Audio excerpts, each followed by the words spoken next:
Hi everyone and welcome to another video series. I'm Lauren and I'm starting a series of video where I pick a book that I haven't read before and that I don't really know the premise of, or at least not enough for the goal of this series, because I'm going to then review the book without having read it before.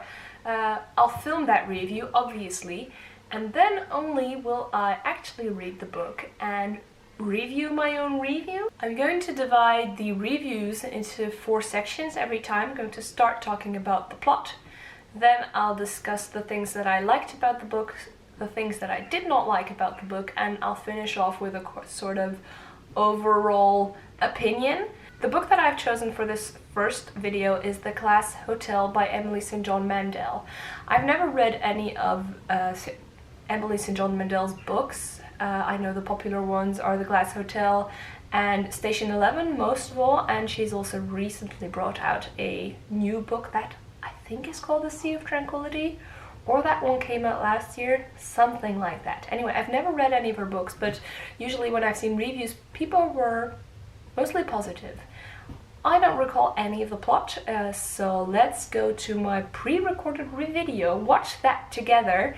I'll stop at the end of each of the section, and then we'll see how good my predictions were. The Glass Hotel by Emily St John Mandel is a book that is mostly set in a hotel, and we meet different characters as they come along, and one day something mysterious happens and that brings a couple of them together.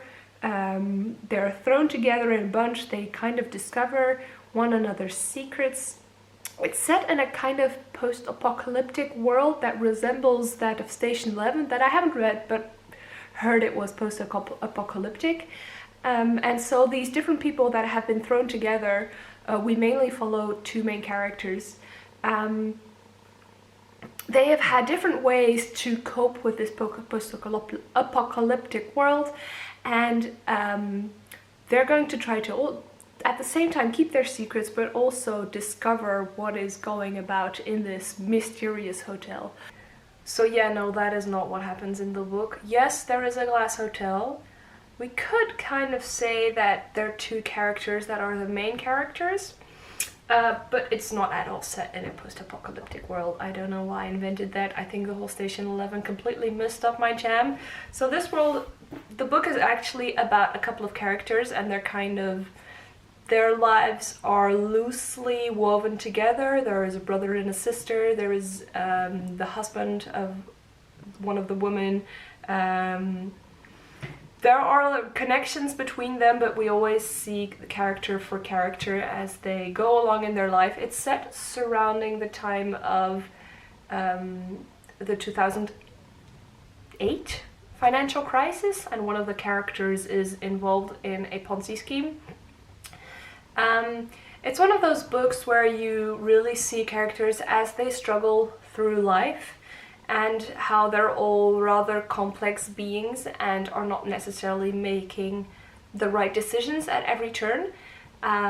It's one where not a lot happens. It's really character driven, and there is a glass hotel, but that's more a setting at one point of the book where a couple of them meet. It's not necessarily a central part in the book for the rest of what is happening, and there is no mystery. I mean, yes, there is a sort of build-up towards this whole financial crisis and the Ponzi scheme kind of thing, and we also know one of the characters goes to prison, but it's not really a mystery what is going on. So that's unfortunate. Yes, it's about a cast of characters, but that's really pretty much it. No, I had to know this plot expectation did not go well. Let's look at what I thought were going to be the positives of the book.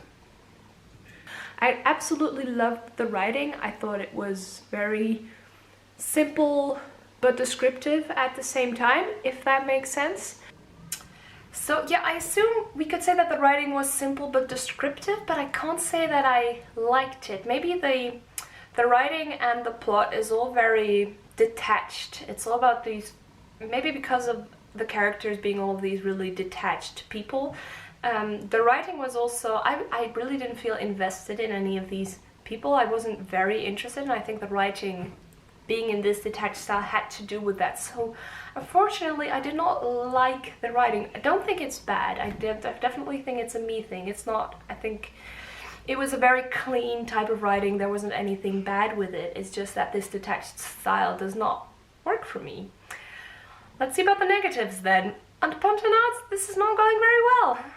I'm not sure I really connected to most of the characters. I think that in hindsight, having been through this corona world and knowing, I mean, not that we had an apocalypse, but knowing what a world looks like with a little bit of chaos, I think that's the choices that I saw the characters make didn't really make sense to me. They didn't seem realistic anymore, so I kept getting pulled out of the story. That's the one little thing that bothered me.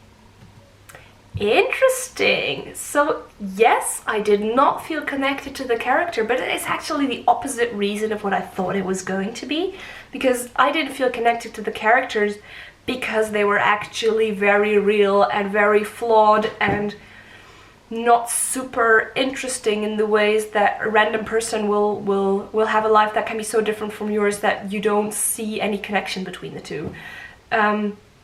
It's not at all that I thought I didn't understand their decisions. Their decisions were very logical for very real people, and I think actually that the realness of the characters is one of the things that was very well done about the book, except it's not something that I necessarily liked. So this is interesting, because it's simultaneously something that I like and that I do not like. But kind of weird prediction, but I'm gonna go with it. Now the last part is like the overall conclusion. Now obviously the whole post-apocalyptic world, we're just gonna ignore that. But I'm curious what I thought my overall feelings were. Overall, I really did like the reading experience. I see why a lot of other people love this book. I can't say that I'm tempted to read Station 11, but I might read her newer book because, once again, I did really like the writing style. Yeah, no, I can see absolutely why people would love this book.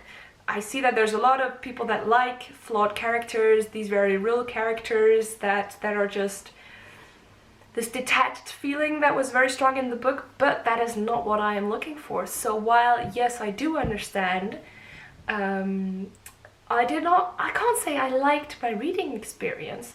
I have to say, however, I listened to the book on audio, and it is possible that because the characters were so detached, I then tend to sometimes not really follow what is going on. It just takes me a little bit too much effort to stay invested, so that might be an additional element there. Okay,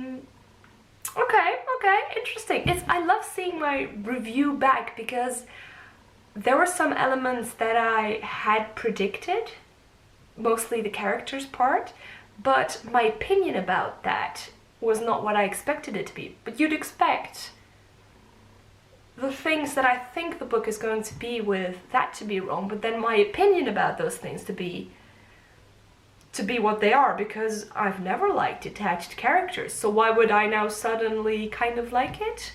That doesn't necessarily make sense. It's interesting to realize that.